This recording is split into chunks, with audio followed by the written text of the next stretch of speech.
ayah bilang di rumah Kang Iwa itu ada pohon gini terus tiba-tiba Om ngomong tiganya gini bukan gitu. Besar tahu nggak sebenarnya tuh gini-gini. Oh demi itu merinding. Itu aneh sih untuk gua. Jadi kayak udah ditakdirkan untuk bertemu gitu. Kenapa nangis? Enggak apa-apa tadi pas ngomong Sarah. iya. Iya. Tuh kan. Itu pun muncul lagi tadi. Muncul lagi.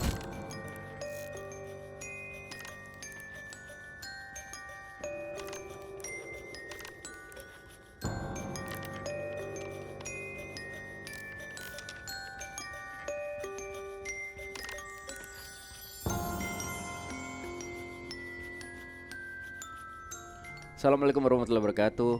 Menjelang malam bersama gua dan juga Ayu. Kali ini kita kedatangan teman kita, Fadi Iskandar. Iya. Terima Thank kasih you. banyak. Terima Siap. kasih sudah Terima kasih. hadir. Ini asli ya? Asli Oh Pak. iya asli.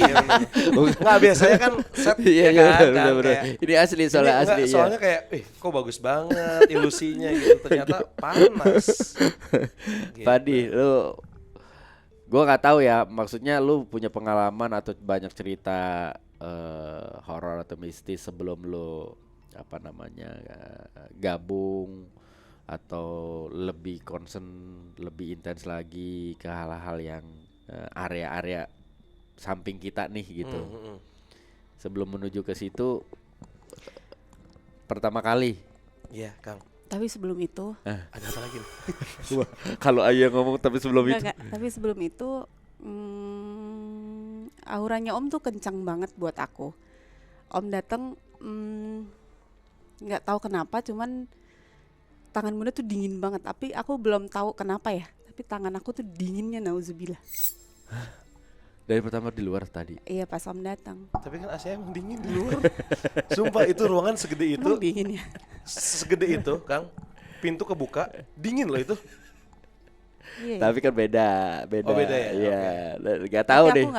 aku nggak tahu, belum tahu. Dari tadi aku cuma ngeliatin Om, maksudnya ngeliatin biar aku bisa tahu apa, cuman belum bisa aku Yang Bunda baca atau Bunda rasa? belum bisa. No, Belum bisa. I mean good way. Belum bisa. Iya bagus, mudah-mudahan bagus sih. Ya alhamdulillahnya ada lilin kali ya. Ada manfaatnya gitu kan. Ini sengaja kan lilin. Ayo muter yuk. Di pertama kali Iya lu ngerasa ya, kalau takut mah kan hal yang wajar ya, itu salah Selalu, satu emosi kan. Kalau takut sih selalu. Iya. Nah, Tapi lu ngerasa bahwa ini apa yang gua lihat, yang gua rasain ini kayaknya real deh. ada satu kejadian, gue lupa tahun 2013. Oke. 2013 posisinya gue abis syuting dari Kebun Jeruk. Waktu itu nyokap gue lagi di Bandung. Cuman nyokap gue bilang kayak Bunda nggak pulang naik travel nih kemalaman. Ya gue nggak tega kan.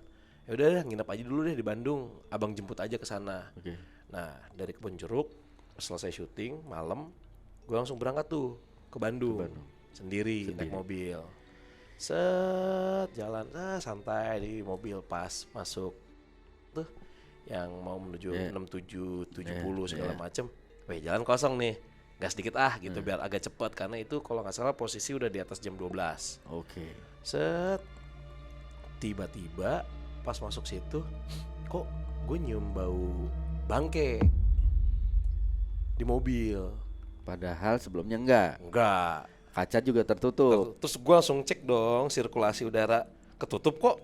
Oke. Gitu maksudnya gue emang nutup gitu kan, emang biar nggak masuk udara luar gitu, ketutup kok. Wah bau bangkainya kenceng banget nih.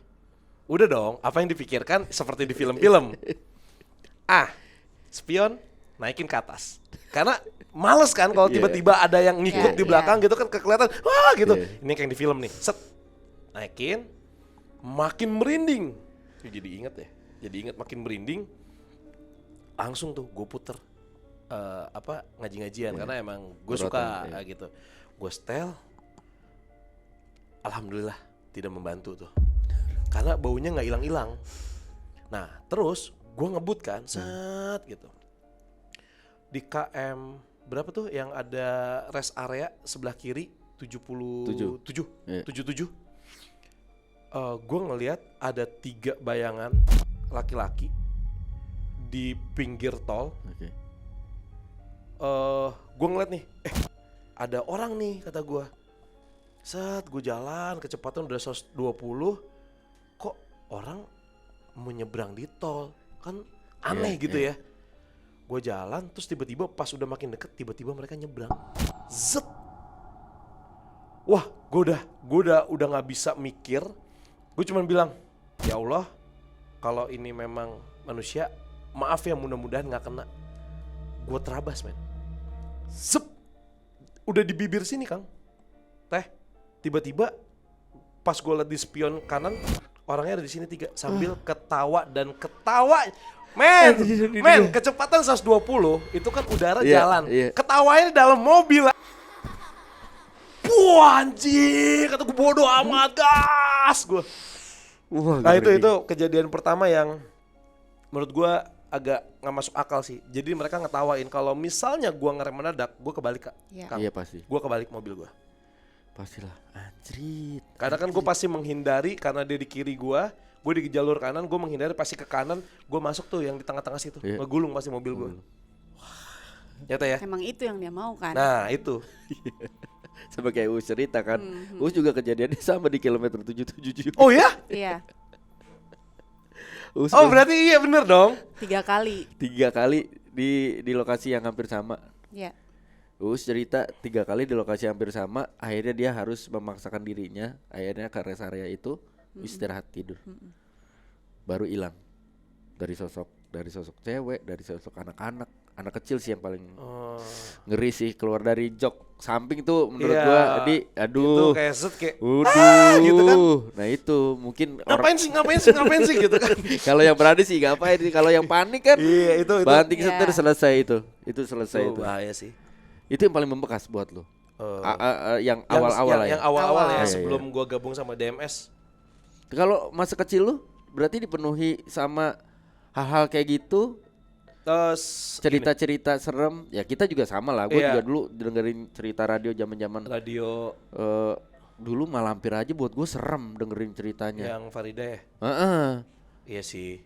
Kalau buat gue serem ya, bawa keranda mayat udah ngebayangin. Kalau gue sih film Susana yang paling nggak pernah gue bisa tonton. Kenapa? Karena nggak tahu ya auranya kenceng ya. Iya, tapi gue penasaran nonton. Jadi setiap scene siang gue nonton. Pas udah stock shot malam bulan sama rumah diliatin, gue ganti channel lain dulu. Ini waktu kecil atau kecil banget, masih kecil.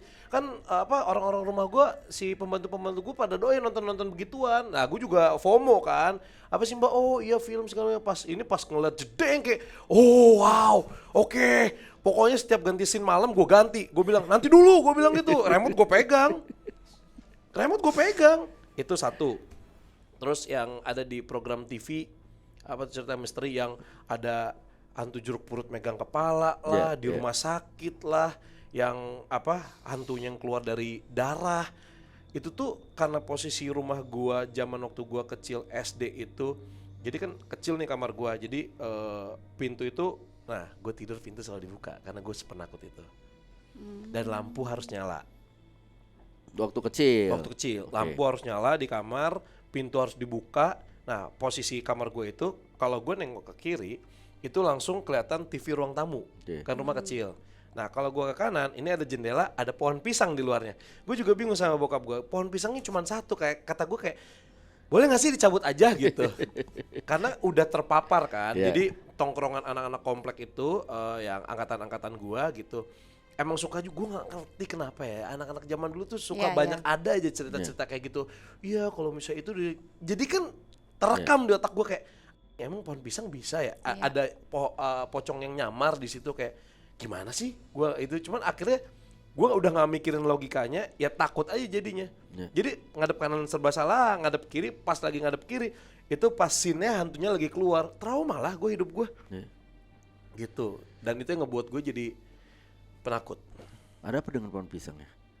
Soalnya gue juga ya? Enggak. Pohon pisang juga kan waktu itu di Bali. Pisang bukan sih? Oh enggak, kalau itu pohon palem. Itu Palem ya. Pohon palem kipas yang gede. Mm. Jadi gua ngelihat nggak bisa tidur lah. Nggak tahu malam itu tuh gua kayak ditunjukin berbagai macam makhluk lah, tapi di pohon palem kipas. Jadi di tiap daunnya, lu tahu kan pohon Iya yang begitu. nah, di tiap daunnya tuh makhluknya beda-beda. Anjir. Di pocong, kuntilanak, dan semua wajahnya ngarah ke gua dan semua senyumnya sama Senyum. kayak gini. Wah anjrit gue bilang. Nah kalau cerita sepupu gua tuh dulu lah waktu gua masih tinggal di area perkampungan ya. Emang di antara rumah gua sama rumah sepupu gua ada pohon pisang pak. Ya segerombolan pohon pisang gitulah. Gue denger cerita tuh dia pas pada saat maghrib entah lagi bercanda entah lagi main. Jadi dia bawa pisau. Nah nggak tahu dia ngeliat pocong atau bagaimana gitu. Jadi intinya adalah pohon pisangnya sama dia ditusuk pak. Ta gitu. Terus dia kayak ditegur, nggak boleh jam nggak boleh. berapa? Maghrib. Oh iya. Tet. Malamnya atau besok paginya pak dia di rep sama pocong. Kayaknya mungkin pocong yang dia lihat di pohon pisang itu. Terus kayak dia apa sih lo ditusuk lah pohon pisangnya gitu. Nah di rep tuh di rep sama Si pocong pocongnya. itu. Sama yang di rumah Kang Iwa juga gitu kan. Pohon pisang ya? Pohon pisang kan yang di belakang rumah. Oh iya Yang bener. katanya udah dipotong. Jadi Kang Nggak bisa. dulu kan kita juga sempat ada podcast kan. Ngundang Kang Iwa cerita lah. Oh bukan, kita bukan podcast malah waktu itu kita Datengin. penelusuran. Oh penelusuran. Kayak DMS dulu kita penelusuran karena Ayu pengen dia seneng kan. Penelusuran tuh seneng dia. Datanglah seneng ya? dia seneng Pak, dia seneng. Tapi gua di rumah Kang Iwa itu termasuk menurut gua yang serem sih. Auranya ya, karena kan areanya gede, terus sebelum masuk rumah dia ada kebun gede, which is kita baru tahu setelahnya kalau di situ ada kerajaan. Nah di belakang rumah Kang Iwa tuh ada pohon pisang gede pak, 2 batang ya? Ya 2 apa 3 gitu. 2 atau 3 batang, itu menjulang tinggi pak, di belakangnya gitu. Jadi ibaratnya nih rumahnya, di sininya nih. Ini Maksudnya kalau secara posisinya ngejejer gini apa begini? ya kayak begini. begini nih, Gini ya? ya gini. Oh iya, gue juga ngeliat gue. Nah terus gak tahu salah atau bener ya. Pokoknya tuh pohon katanya udah ditebang berkali-kali, Tetap tumbuh. tetap tumbuh. Terus dikasih apa ya? Dikasih cairan apa itu untuk Biar Buat mematikan? matiin, ya. Ya kan? Mm-mm. Tumbuh pak, tetap tumbuh. Ada apa ya dengan pohon pisang? Tulis di kolom komentar kalau lu punya cerita tentang pohon pisang. Nah, Tapi iya. menurut gua pun juga pengen cari tahu kenapa ya dengan pohon pisang sama si pocong ini. Nah balik lagi ke cerita lu lah. Iya. Berarti kalau kita ngomongin masa remaja, masa muda, emang kan banyak cerita-cerita yang mungkin akhirnya jadi membrainstorming pikiran kita, Iya. ya ketakutan kita mungkin dimulai dari situ. Padahal mungkin seharusnya nggak gitu juga gitu. Ya ketika udah dewasa sekarang kayak Turning point lu apa? Dari seorang Fadi yang penakut akhirnya jadi berani. bertahap sih, Kang. Oke. Jadi waktu itu di komplek gua itu tuh ada bapak-bapak komplek itu ada ceritanya tiba-tiba pelatihan bela diri pernapasan. Oke. Bokap gua introvert. Oke. Jadi dia bilang, "Bang, abang kan atlet karate. Biar abang kalau lagi tanding karate ada kekuatan lebih," katanya gitu. Jadi gue dipola sama bokap gue. Padahal biar gue bisa ikut si kegiatan itu, biar kalau ada apa ngobrol-ngobrol, abang yang ngobrol sama bapak itu, nanti kasih tahu ayah. Dipola gue sama bapak gue. Numbalin lu lah Nah, sebenarnya. sedangkan gue nggak tahu istilah introvert. Sekarang Iya. gue baru sadar kayak se-introvert itu bokap gue. Ya. Nah, gue ikut bela diri itu. Jadi gue di sekolah gue tetap ikut karate, di rumah tiap weekend gue ikut bela diri itu, pernapasan. Nah, makin kesini akhirnya kebagilah 2 cabang. Cabang tuh 2 cabang interest. Iya. Yang satu bapak-bapak sukanya ke pengobatan. Jadi mereka ngaji apa segala macem, atur pernapasan untuk pengobatan. Yang anak muda yang kayak gua dan di atas gua doyannya ngetes ilmu kesetan. Gue terbawa arus kan. Tes ilmu kesehatan tuh maksudnya gimana? Iya kayak di sini ada apa? Ngerasain kayak gitu kayak gue ngapain nih ikut-ikut mereka gitu kan. Tapi bener gak? Maksudnya diajak, tapi kalau lu nggak ngerasain kan sama kayak misalkan gini, orang dihipnotis, ada yang denial, ada yang works karena alam bawah Gua sadar. nggak ngerasain. Oh. Gue nggak ngerasain, Kang. Cuma lu FOMO aja, ikut Gua aja. Iya, karena temen-temen Iya. temen-temen main basket, temen-temen Iya. main di kompleks segala macam, jadi ikutan. Nah, ada yang oke, kalau misalnya mau berantem serang ya kan, yang ya biasa fenomena mental-mental iya. gitu. Gue setiap nyerang orang kepukul sama gue. Setiap orang nyerang gue, orang nggak bisa mukul. Nggak, berarti kamu kurang emosi. Nggak bisa gue emosi, kayak ngumpul emosi, wah kayak udah nggak cocok lah intinya Iya, itu. iya, oke. Tapi udah gue ikut, Iya. akhirnya gue ngikut yang ke pengobatan. Oke. Tapi ya gitu on off karena kan masih sekolah juga Iya. kan, ada ulangan apa Iya. segala. Jadi itulah, tapi di situ belum mulai yang berani banget. Nah, turningnya lagi adalah the power of kepepet, Kang. Jadi awal mula gue masuk TV nasional kan gue di insert. Oke. Iya. Ya, nah dari insert itulah yang ngebuka peluang gue. Ya biasa kan, misalnya alhamdulillahnya, ditilik sama produser ini, TV ini. Jadi abis dari insert gue megang 4 program lagi di 3 TV lagi. Oke. Nah, salah satunya program horor. Jadi ada 2 program horor, waktu itu minta gue untuk bawain acara itu. Nah, yang satu gue ngeliat host-hostnya kenapa pada botak. Gue bilang, maaf kan, Iya. tapi bener kan, tahu kan program itu kan, bener. pada botak. Gue bilang ke eksekutif produser, Mas, tapi kalau saya lolos casting ini, saya nggak mau dibotakin. Gue udah takut duluan, karena ya kepala gue nggak bagus kayak lu kan. Gue dibotakin waktu pas Kibra, nggak cocok kepala. Ini gue peang, gue udah pernah botak. Ini gue legok tau nggak? Ada legokan di sini. Jadi nggak bagus. Kalau Kang Wendy kan cocok gitu. Ini ada legokan. Gue bilang gue nggak mau botak. Oh ya nggak apa-apa, nanti bisa diomongin. Nggak percaya gue. Akhirnya gue pilihlah program yang satu lagi sama-sama horor. Namanya apa gue sebut ya? Iya, nggak apa-apa. Ghost Hunter. Oke. Ghost Hunter yang kita pakai alat-alat gitu. Jadi kayak bener-bener kayak luar negeri. Nah mungkin kalau sekarang konten kreator yang kayak gitu adalah Ghost Ranger. Ghost Ranger, yang betul. pakai alat-alat. Nah gue pakai itu di 2015 punya program. Nah sempet lah bikin alat-alat. Jadi facecam gue juga pakai pipa gitu. Ada GoPro kesini gua, terus kamera ada yang kesana. Pokoknya point of view-nya banyak lah gitu. Kameranya ditaro-taro segala macem. Nah, the power of kepepet itulah yang akhirnya gue memberanikan diri untuk kayak, wah, co-host gue cewek 2, masa gue nggak berani? The power of kepepet, 1 butuh duit pegang program itu, kedua malu gitu kan. Nah, yang pecahnya adalah episode itu kalau nggak salah cuma sampai 60 episode. Dan bintang tamu terakhir adalah Sarah Wijayanto waktu itu. Nah, gue ngerasa 60 episode gue host ini gue udah biasa lah, tempat-tempat horor ini kayak aman kok Fat gitu. Lu kan laki satu-satunya, aman kok Fat gitu. Waktu itu Mbak dimonitor. Fadi coba lihat ke sini. Nah, di situ tuh ada ini. Nah, dari situ yang gue tadinya udah di titik udah mulai berani, drop lagi mental gue. Karena gue nggak bisa lihat Kang. Cuman dikasih tahu sama Mbak di sini tuh ada ini, di sini tuh kayak wah itu gue syuting penelusuran sendiri dilihat dari monitor doang. Boleh nggak sih cepetan beresnya? Itu episode terakhir gue tuh. Itu pertama kali awal gue ketemu sama Mbak Sarah 2015. Oh. Gitu. 2015. Berarti sorry, selama syuting lu nggak ngalamin kejadian apapun dari POV-nya lu? 60 episode itu. Ada di Garut bekas pabrik gula ya kalau nggak salah. Gula atau tebu gula sama sih. Ya pokoknya bekas pabrik. Gimana ya ngomongnya? Ya intinya gini. Kan pasti untuk rating dilakukan sesuatu dulu ya. Ya kan. Nah, gue bisa dong ngebedain mana yang asli mana yang bukan. Yang bukan, ya udahlah, gue nggak takut. Ya udahlah terserah deh, gue ngikut aja. Ada gimmick lah yang disiapkan. Gimmicknya gue terima aja gitu kan. Nah, gue kan dikasih kamera thermal tuh, yang ini panas. Set, kan gue record. Ya ini mah ketahuan karena auranya panas.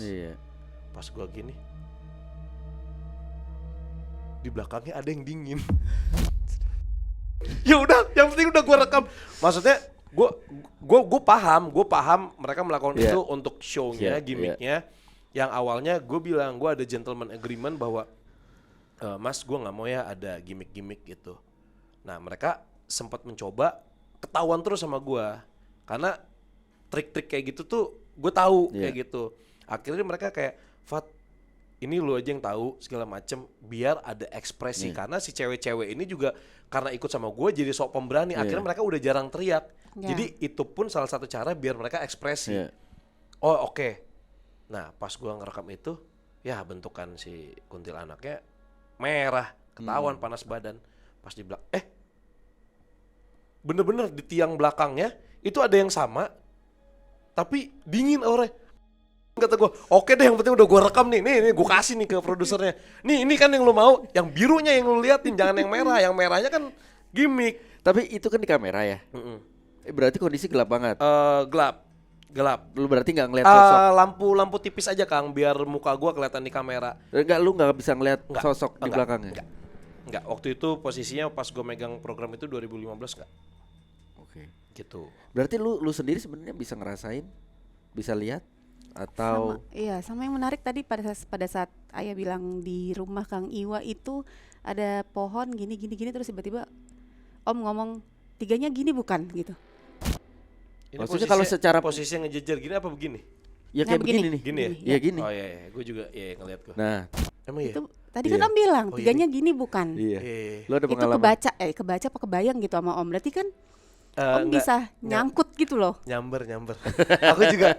Ini sumpah semua gara-gara Sarah Wijayanto nih. Gara-gara mbak gue nih. Aduh, minum boleh ya? Boleh. Iya. Lu kenapa tiba-tiba begini? Iya. Terus muka lu juga serius bukan yang Kang, Mbak. Iya. Maksudnya gini, kalau gua nggak ngerti soal pisang dan persetanan gitu ya, ibaratnya gitu. Iya. Ya udah dengerin aja. Apa ada pohon pisang 3 gitu. Kalau lu kan detail, spesifik yang Posisinya begini. gini kan. Enggak, soalnya gue kayak pas lu lagi cerita, gue ikut kalau tadi point of view mata orang. Makanya gue bilang maghrib ya. Iya. Tadi kan gue sempat bilang maghrib. Kalau karena- maghrib kan yang sepupu gua. Iya. Tapi kalau di rumah Kang Iwa kan 3 pohon nih. Iya. Lu kan Nah itu gue kayak tadi Visualnya tuh kayak kekirim ke gue kayak oh nggak ada yang pohonnya kayak gini, makanya gue tanya gini apa gini ya gue bilang Iya. gitu. Nyamber apa gitu. emang apa yang ada di Kenapa teh? Ya enggak, maksudnya menarik aja menurut aku. Jadi kayak kok Om bisa tahu bahwa posisinya, karena kan Om bilang ngerasa bahwa nyamber kan, berarti kan ada koneksi yang terjadi. Terus Om bisa ketahuan di pikiran Om bahwa rumah Kang Iwa tuh gini, ada pohon segini gini gitu loh. Kan Om belum pernah main dong. Enggak. Nah, Oh iya ya. Oh iya benar. Saya juga nggak tahu Iwanya Iwa mana, Iwaka apa. iya. Iwa oke. Oh bener ya. Kang Iwa. Aku belum pernah main ke rumah Kang Iwa. Nah, yang menarik itu soalnya pas tadi Om bilang pohonnya gini nggak? Iya nyamber soalnya. Nyamber apa kebayang gitu Om Iya, bilang iya. tadi. Jadi kayak aku ngerasa wow, udah tahu nih. Oh iya bener. Astagfirullah. Lu jangan-jangan ada yang lu tutup-tutupin kayaknya. Punya kemampuan tapi lu tutup-tutupin. Enggak. Soalnya Mbak itu selalu ngomong. Nah ini ada cerita lucu lagi nih. Ketika ketemu Mbak dulu ya. Jadi 2015 gue ketemu Sarah pertama kali. 2017 ketemu lagi. Waktu itu Demian sama Sarah ke insert. Jadi bintang tamu gue. Udah cuma 2 kali. Nah dari situ 2017 gue punya nomornya Demian. Terus gue mulai follow Instagram Sarah sama Demian. 2018 ada program TV nge-casting gua untuk bawain film acara horor lagi. Kan kalau di casting sendiri-sendiri kan. Terus gue ditanya kalau misalnya untuk jadi partner host lu cocoknya siapa Fat gitu kan. Gue nggak tahu kenapa tiba-tiba teng di otak gua ada mukanya Sarah Wijayanto. Terus gue refleks nyebutnya Sarah Wijayanto. Padahal co-host gua itu kan banyak tuh yang cewek-cewek sebelumnya, ada yang satu manajemen, ada 2 lagi yang satu manajemen. Kan maksudnya itu kan lebih enak kalau satu manajemen karena udah sering ketemu. Sarah cuma 2 kali selama 2 tahun ketemunya. Itu juga cuma sekilas gitu doang kan ketemunya. Gua nggak tahu kenapa tiba-tiba gua refleks nyebut Sarah Wijayanto. Udah, tiba-tiba ternyata benar gua partner sama Sarah Wijayanto di program itu. Nah ada satu momen gue lagi syuting, gue nunggu di mobil, Sarah di mobil gue juga, kita ngobrol, bla bla bla sambil nunggu stock shot. Terus dia bilang, Fat, tahu nggak? Waktu pas di casting aku ditanya, apa Mbak? Gue waktu itu masih manggilnya Sar. Kenapa Sar? Ditanya apa? Iya ditanya sama IP-nya. Kalau misalnya nge-host cocoknya sama siapa? Nah aku kan host aku banyak ya, ada Nico Oliver, Ali Jainal segala macam. Cuma aku nggak tahu kenapa pas pertama kali aku nyebutnya kamu. Baru yang kedua Nico. Hah? Aku akhirnya cerita waktu itu. Mbak tahu nggak sebenarnya? Sar tahu nggak sebenarnya tuh gini-gini. Demi itu merinding. Itu aneh sih untuk gua. Jadi kayak udah ditakdirkan untuk bertemu. Memang agak-agak aneh sih. lu Sar, lu aneh sih menurut gua. Karena Sarah itu bintang tamu kita episode perdana. Wih. Ya. Dan lu tahu Sarah balik, bini gua nangis nggak berhenti. Kenapa teh? Berasa Di berasa ditinggal ibu gitu loh. Ah, iya. Kemarin juga aku ketemu sama Kak Sarah. Ada rasa rindu. Iya. Aku ketemu sama Kak Sarah di mall gitu. Aku ngelihat, aku nggak bisa manggil, cuman ngeliatin dong. Terus Kak Sarah balik, terus meluk gitu, kayak aku peluk kenceng gitu. Habis itu nanti aku mau ngobrol ya, iya udah. Tapi kayak ngerasa dipeluknya tuh sebentar, cuman dalam. Yang request Sarah tuh dia. Aku mau Sarah Wijayanto. Pas syuting nggak ngomong sama sekali. Jadi dia cuma gini. Enggak, itu Kang bukan Star Trek itu, bukan. Iya, bukan itu energinya. Iya. Iya. Dia ngomong, nggak tahu aku ngeliatnya gini. Bukan Star Trek kayak. Enggak, itu Iya. kayak ada rasa rindu, kangen, pengen banyak cerita tapi cuma bisa diem gitu rasanya. Iya, karena dia kan sempat ngebahas masalah. Ini juga sama ada ijonya juga berarti ya? Nggak tahu deh. Teteh, ada ijonya juga nih.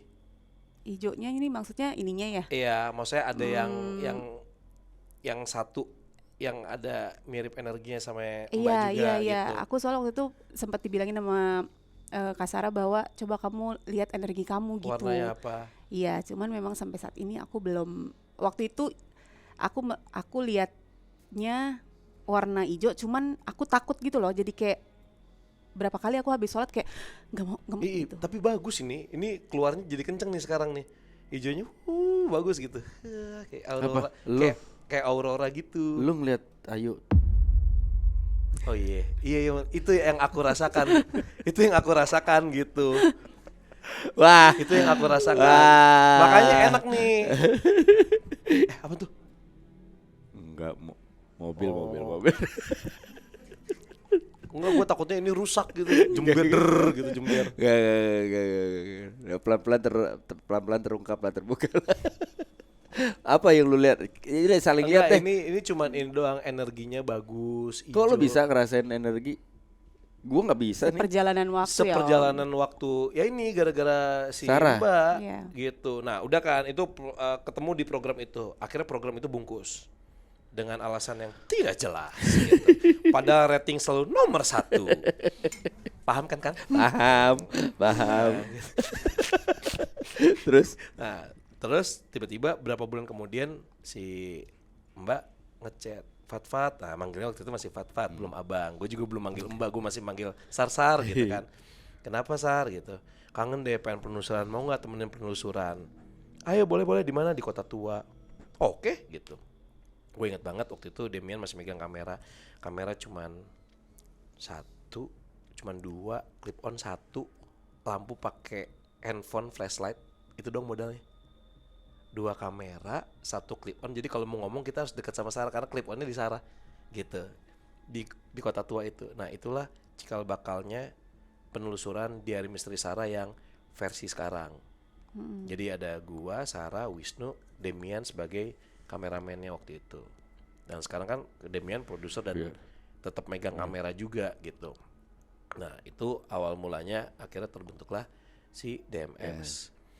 Usut punya usut 2020 yang pas abis PSBB dan Covid 2020 apa 2022 ya? Yang ketemu sama Om Ho pertama kali. 20. Nah, pokoknya kita collab lah sama KTJ. Om Ho segala macam, kita ke Jogja collab. Nah, syuting lancar. Nah, kadang-kadang ada waktu kosong sedikit kita ngumpul, ngobrol apa segala macam, bla bla bla bla bla bla bla. Nah, ternyata kan kalau Om Ho itu kan retrokognisi gitu kan. Terus Mbak juga suka yang kayak gitu. Maksudnya menyelaraskan energi, akhirnya tahu tentang past life. Nah, akhirnya dibahas lah past life yang Mbak siapa, Om Ho siapa, Mas Wisnu siapa, Mas Day. Mas Day waktu itu belum dibahas past life-nya. Jadi Mas Day cuman bagian yang ngegambarin lah past life siapa gitu. Gue penasaran past life gue siapa gitu. Nah, pas disebutin past life-nya Pak Dem langsung bilang, oh pantesan kenapa gue dari kecil suka banget sama mainan samurai. Padahal kan waktu kecil kita untuk cowok banyak pilihan kan Kang, ya kan Teh. Kayak ada mobil-mobilan, robot-robotan, pedang-pedangan, pistol-pistolan, atau apapun itu. Nah Damien itu katanya setiap beli keluar sama bokapnya, walaupun pedangnya sama dia tetap beli. Makanya kalau lihat di sininya kan semuanya tentang Jepang kan. Makanya pantesan kenapa gue, karena pas level Padam itu ada di Jepang gitu. Nah gue langsung dong, gue yang waktu itu tidak percaya tentang past life, akhirnya gue mencari logika apa yang bisa kelogikaan sama gue tentang past life, karena di Muslim gue nggak pernah dengar ada past life. Oke. Nah DNA, mungkin ada kode DNA mana yang ngebuat mungkin ada karakter yang seperti gue beberapa ratus tahun yang lalu yang akhirnya nempel, mungkin itu leluhurnya kita gitu, tapi yang udah nggak ketrack gitu kan, mungkin itu past life gue gitu. Oke, gue percaya kalau tentang DNA, dan gara-gara obrolan itu gue semakin gila ya, Allah tuh seedan ini, kayak lu bikin berjuta-juta umat manusia dengan karakteristik kayak bintangnya ini, karakternya ini, yang ini pemarah, yang ini kayak gitu-gitu, kayak gila men, data men di tubuh kita. Kadang-kadang kita lu abis ini ngerender ke komputer, kadang-kadang suka jebol kan, suka minta upgrade komputer kan. Lah kita gila loh. Nah dari situ gue ikutin pembicaraan mereka sampai pagi itu. Akhirnya gue penasaran, siapakah past life gue? Apa past life lo? Ada sosok yang mirip gue dari Majapahit gitu. Tapi emang badannya gede, berotot. Kan saya tidak berotot gitu. Bang Wendy kan berotot. Belum. Tapi Sarah memang sempat ngebahas itu sih, ngebahas masalah past life sebelum kejadian Ayu nangis itu, sebelum Sarah pulang gitu. Dia kan diem juga kan ya, bukan yang ngobrol intens orangnya kan. Kadang-kadang kayak gue ngelihat Sarah tuh kayak orang setengah napak bumi, setengah enggak gitu. Itu yang gue lihat gitu. Nah sempat jadi pertanyaan gue juga gitu soal past life gitu. Apapun lah, gue nggak bertanya past life gue apa gitu. Tapi poinnya dia bilang, gue bertanya-tanya kenapa kita kayak nggak deket tapi deket ya Sar gitu. Nah si Sarah nggak sempat ngomong gitu kalau misalkan, iya itulah Kang, dia bilang gitu. Itulah Kak, kita tuh jarang ketemu kan. Bener, gue sama Sarah tuh, gue lupa tahun pertama kali ketemu kapan gitu. Tapi pertama kali ketemu seingat gue juga bukan yang ngobrol, kayak halo udah gitu. Terus berapa kali ketemu lagi juga bukan yang kayak ngobrol intens, Wen ngapain aja, Sarah ngapain, enggak gitu. Tapi berasanya deket, harus gua akuin kayak kita deket gitu, kayak kok kayak berasa deket ya. Jadi kan pada saat ketemu tuh nggak ada rasa canggung, bukan orang yang nggak kenal, kayak bukan orang baru gitu ya kayak. Nah dia bilangnya itu berhubungan dengan past life-nya kita gitu. Sampai dia bilang kenapa gua ke artis A, artis B, artis C yang gua kenal gitu, beda gua perlakuan gua ke mereka, ngobrolnya gue, deketnya gue ke mereka biasa aja gitu. Kalau lu ke Ayu beda gitu. Makanya gue nggak kaget tiba-tiba begitu pulang di pintu keluar dipelukan, main-main lagi ya kata Ayu gitu. Iya ntar kita ketemuan ya gitu. Tapi memang yang gue rasain, gue lihat tuh Sarah tuh kayak lagi meluk anak. Pelukannya tuh beda, bukan pelukan temen, bukan pelukan kakak sama adek, enggak, pelukan emak sama anak. Yang gue lihat ya, bondingnya segitu kencengnya. Pas dipeluk aja Ayu udah nangis. Fat, dia balik nangis, sampai gue videoin, gue kirim ke Sarah, lu mah ini kenapa bini gue sampai nangis di nggak berhenti gue liat di story lu juga tuh, abis pulang juga nggak berhenti. Iya, sampai dia bilang enggak, ini aman Kak, ini berhubungannya sama past life-nya kita, dia bilang sama past life-nya kita. Oh oke. Gitu. Nah ngomongin past life, ini ada sambung menyambungnya yang masalah tadi gue satu program sama Sarah itu. Jadi usut punya usut, ketika udah dikasih tahu past life gue siapa, Sarah langsung ngomong, oh pantes. Jadi gue ada satu timeline yang bareng sama past life-nya Mbak gitu. Kenapa nangis? Gak apa-apa tadi pas ngomong Sarah. Iya. Tuh kan, itu pun muncul lagi tadi, makanya pelukannya bukan kakak adik, ibu ke anak.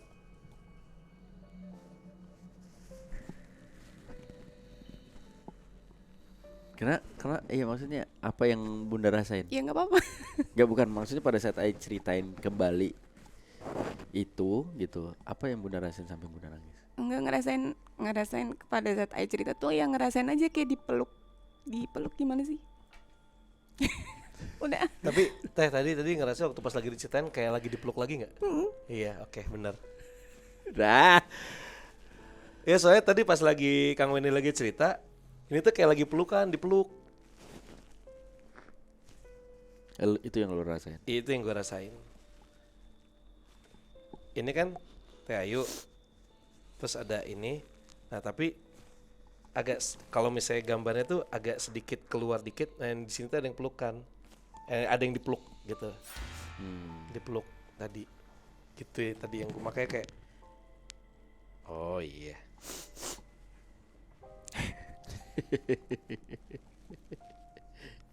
Nanti bilang deh, kantornya Mbak tuh deket banget dari sini. Nanti kapan itu yuk, Jogja yuk, Jogja ya, oke? Ayo kita ke Jogja. Kita juga udah dihubungi sih sama timnya apa namanya Kisah Tanah Jawa. Tapi gua nggak tahu lokasinya apa, mau di Jakarta atau di Jogja. Ada di episodenya DMS itu sengaja nggak sengaja ketemu sama sosok pasukan gua, kompinya gua yang pasukan khusus Zaman gua dulu. yang zaman dulu itu ketemu di lokasi yang mana lokasi itu bukan jadi lokasi syuting kita. Jadi kita udah jalan dari hotel mau ke lokasi, ternyata tim yang pertama datang ke sana bilang lokasinya nggak bisa disyuting gara-gara rumahnya ada izin tapi sekitarnya itu izinnya beda lagi. Itu agak aneh sih, agak freak menurut gua. Terus akhirnya dari jam 6 sampai jam 10 kita baru dapat lokasi syuting ganjelan. Pas datang ke sana kita split tim. Aku sama Mas Day, Mbak sama Mas Nuno di monitor sambil video callan. Karena sinyal segala macam tuh agak jelek di situ kan. Jadi ada kayak bekas restoran gitu. Sambil video callan. Setiap part kita turun beda. Gue ngeliat ada apa. Pas ada satu part lagi gue ngerasa Mbak tiba-tiba sama Mas Day gini, "Abang ngeliat apa?" Enggak, gue gak ngeliat. Udah, lihat apa? Oke. Gue gak tahu kenapa gue ngeliat kayak orang-orang yang mirip kayak pas live gue. Ini ada puluhan, badannya keren-keren semua, mereka lagi istirahat. Terus apa lagi? Gue ngeliat. Di situ ada yang tangannya bang. Oke, di situ ada waktu itu gitu. Gue ingat banget tuh. Di situ ada sosok yang bajunya beda, baju perangnya beda karena yang lainnya baju perangnya mereka cuman pakai doang kayak gitu. Jadi nggak pakai baju, pakai kain, celana segala macam gitu. Yang itu agak beda, bajunya lebih lengkap dan ada kayak crownnya gitu. Nah Mbak juga di situ mulai kayak geter kayaknya. Lah gue mah nggak tahu apa-apa ya, nggak tahu kenapa. Itu gue ngerasain, kok gue kayak kangen almarhum bokap gue. Gitu, gue ngerasain rasa rindu itu. Dan usut punya usut, ketika gue ke control room lagi, ternyata beliau itu adalah guru sekaligus bokap angkat gue di pas live gue. Itu gue kayak rasanya campur aduk karena mukanya sekilas mirip kayak almarhum bokap kandung gue. Itu rasanya kayak kangen iya. Terus kayak kan kalau kemarin kalau ketemu Mbak kan bisa pelukan, gue ngerasa kayak nggak bisa gitu, gitu. Dan usut punya usut, si guru gue itu ternyata saling memadu kasih sama pas live-nya Mbak. Tapi mereka gak bisa bersatu. Yang satu ratu, yang satu cuma panglima perang. Kastanya beda. Sedangkan pernikahan zaman kerajaan itu adalah pernikahan bisnis kan. Kerajaan mana sama kerajaan mana biar bisa bersatu. Nah Mbak gak bisa bersatu sama guru gua. Dan ketika gua melakukan tugas ke kerajaan mana, jadi untuk satu orang yang kayak gue itu ibaratnya bisa ngerusak satu kerajaan lah dengan apapun caranya, gitu. Nah gue dikirim ke satu kerajaan, gue nggak balik-balik. Ketika gue balik, sebenarnya gue udah ketahuan bahwa gue mata-mata. Jadi mestinya di sana tuh gue Nah ternyata di sana itu gue jatuh cinta sama putri dari kerajaan itu. Pas gue balik ke kerajaan gue, mestinya gue dihukum kan. Mbak yang maafin gue, cuman nempelin kepala gue. Dasar bodoh. gitu. Jadi gue dimaafin sama Mbak gitu. Dan dari situ gue tahu nih tugas gue apa, bahwa gue mengemban tugas dari guru gue untuk jagain ya ibaratnya pacarnya atau calon istrinya lah. Tapi bukan yang pacarannya gimana-gimana zaman dulu, cuman Ya. ngelihat suka sama suka dipendam dalam hati aja gitu. Nah makanya kenapa akhirnya nyambung sampai sekarang gue seprotektif itu sama Sarah gitu. Ya. Karena terlihat banget kok kalau misalnya lagi di tayangan gitu, setiap aku nonton Om yang paling kelihatan gitu ngejagain Kak Sarah. Nah awalnya tuh nggak tahu kenapa gue bersikap itu tuh gue nggak tahu awalnya, karena itu dari dulu pertama kali yang di program TV itu. Nah waktu itu udah berapa episode ketemu Pak Dem, Wak nitip ya jagain bini gue, aman Pak, kepalanya nggak akan bocor, tenang aja. Karena kan kadang-kadang Mbak waktu pas awal-awal itu kan nggak bisa ngontrol yang kayak sekarang kan, kadang-kadang jatuh, kadang-kadang ngetarik. Iya. Itu kan pas jatuh kayak gitu kan kayak, weh tiba-tiba dia ketemu sama sosok apa mau dibawa ke dalam tanah, jadi masuknya tuh yang serp gitu kan. Lah ini kan badannya masih nempel, pas jatuh gitu aspal tajem. Wah gua langsung pegangin kan, yang kayak gitu-gitu tuh dulu sering banget kayak gitu. Ya makin kesini ya makin level up, jadi udah agak aman lah pergerakannya. Cuman kalau misalnya udah yang berhubungan sama D itu ya itu yang gua agak menguras tenaga dan lebih ke emosi sih. Seserem apa sih kalau pas penelusuran di?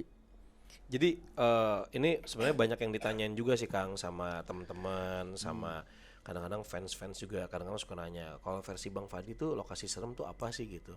Nah semenjak gue udah jalan sama Sarah di 2018 di TV itu, akhirnya taraf ketakutan gue itu kan makin lama terkikis, akhirnya semakin berani. Nah awal muasalnya DMS pun masih ada lah tipis-tipis takut apa segala macam, apalagi kalau misalnya udah pisah tim, gue selalu kebagian sama Pak Dem. Nah ini kan konyol-konyolan berdua yang nggak bisa apa-apa tapi dengan wah rusuh gitu kan. Nah berjalan waktu kalau ditanya ada lokasi serem nggak di Indonesia, gue bisa bilang enggak, karena terbiasa. Tapi kalau misalnya dibilang kejadian yang bikin serem, gue bisa jawab Bali.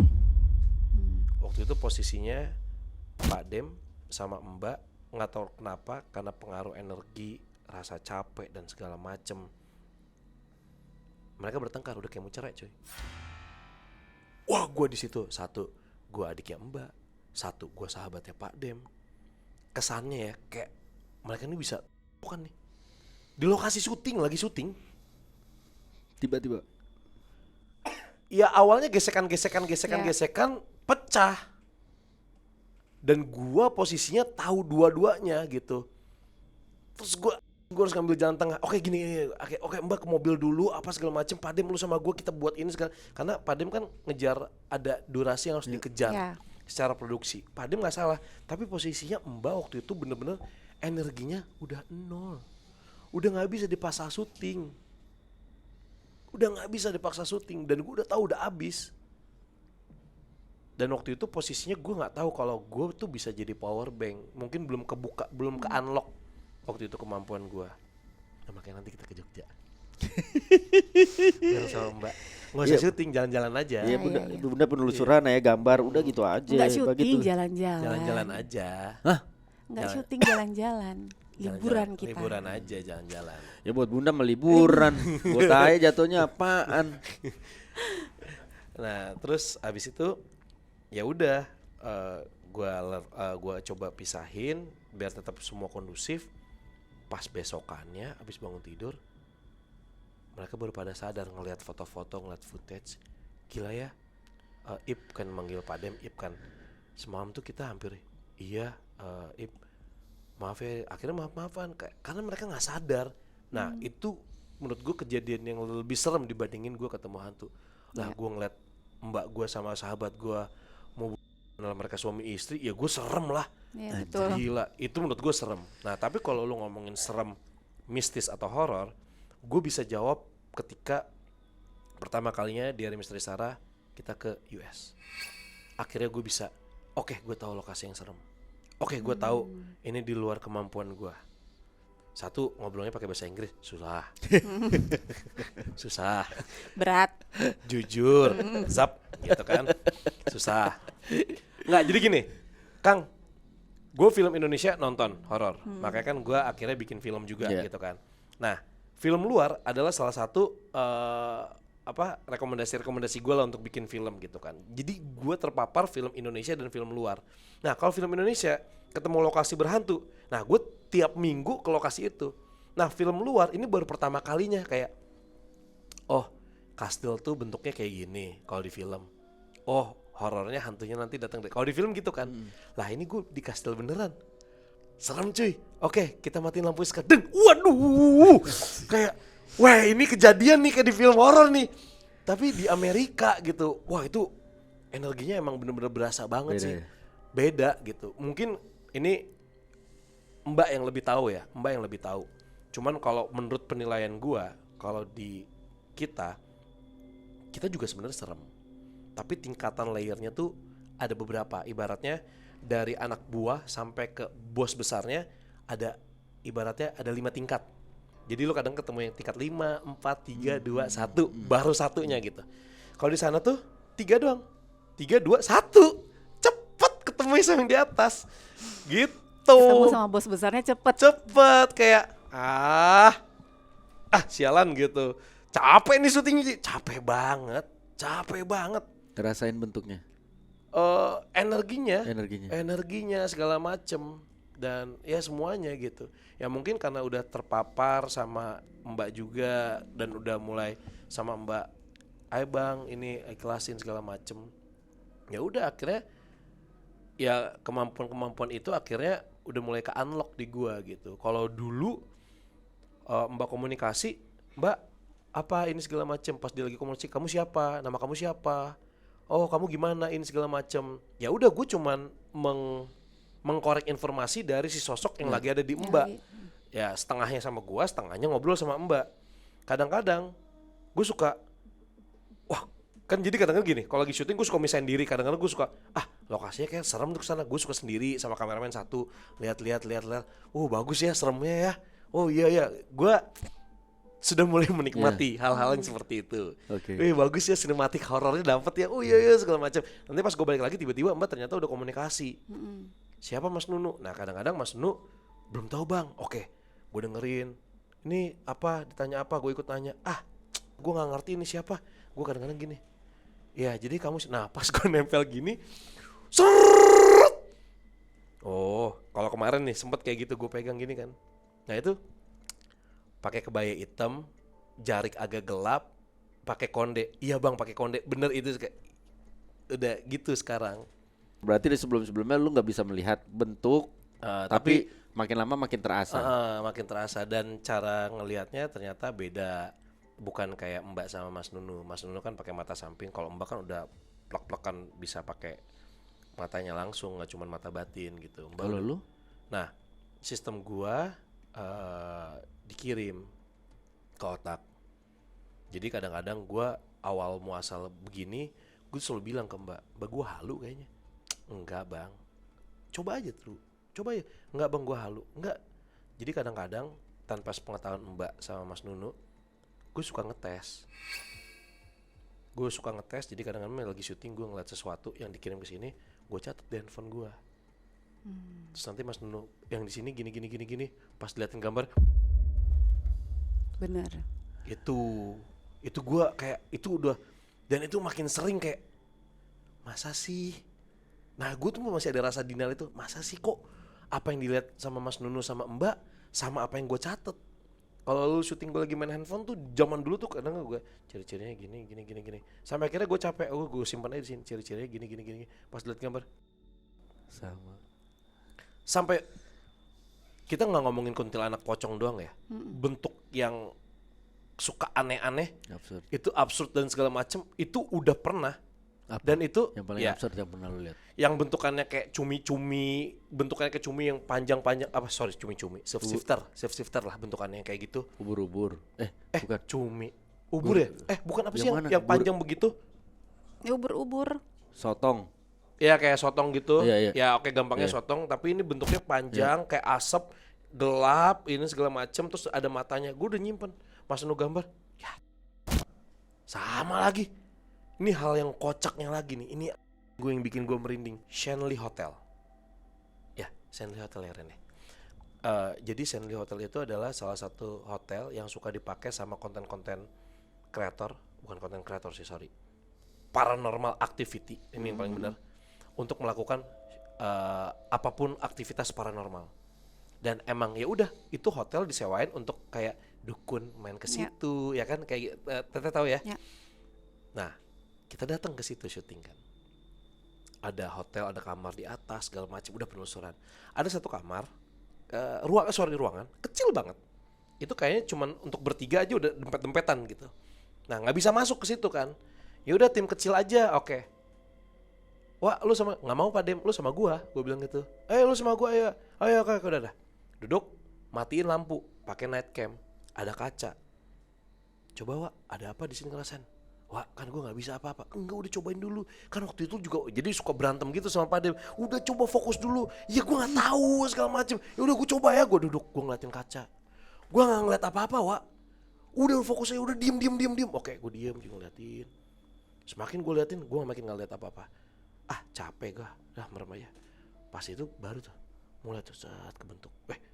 Wak, gue ngeliat ada bentuknya gini. Ah, terus Wak.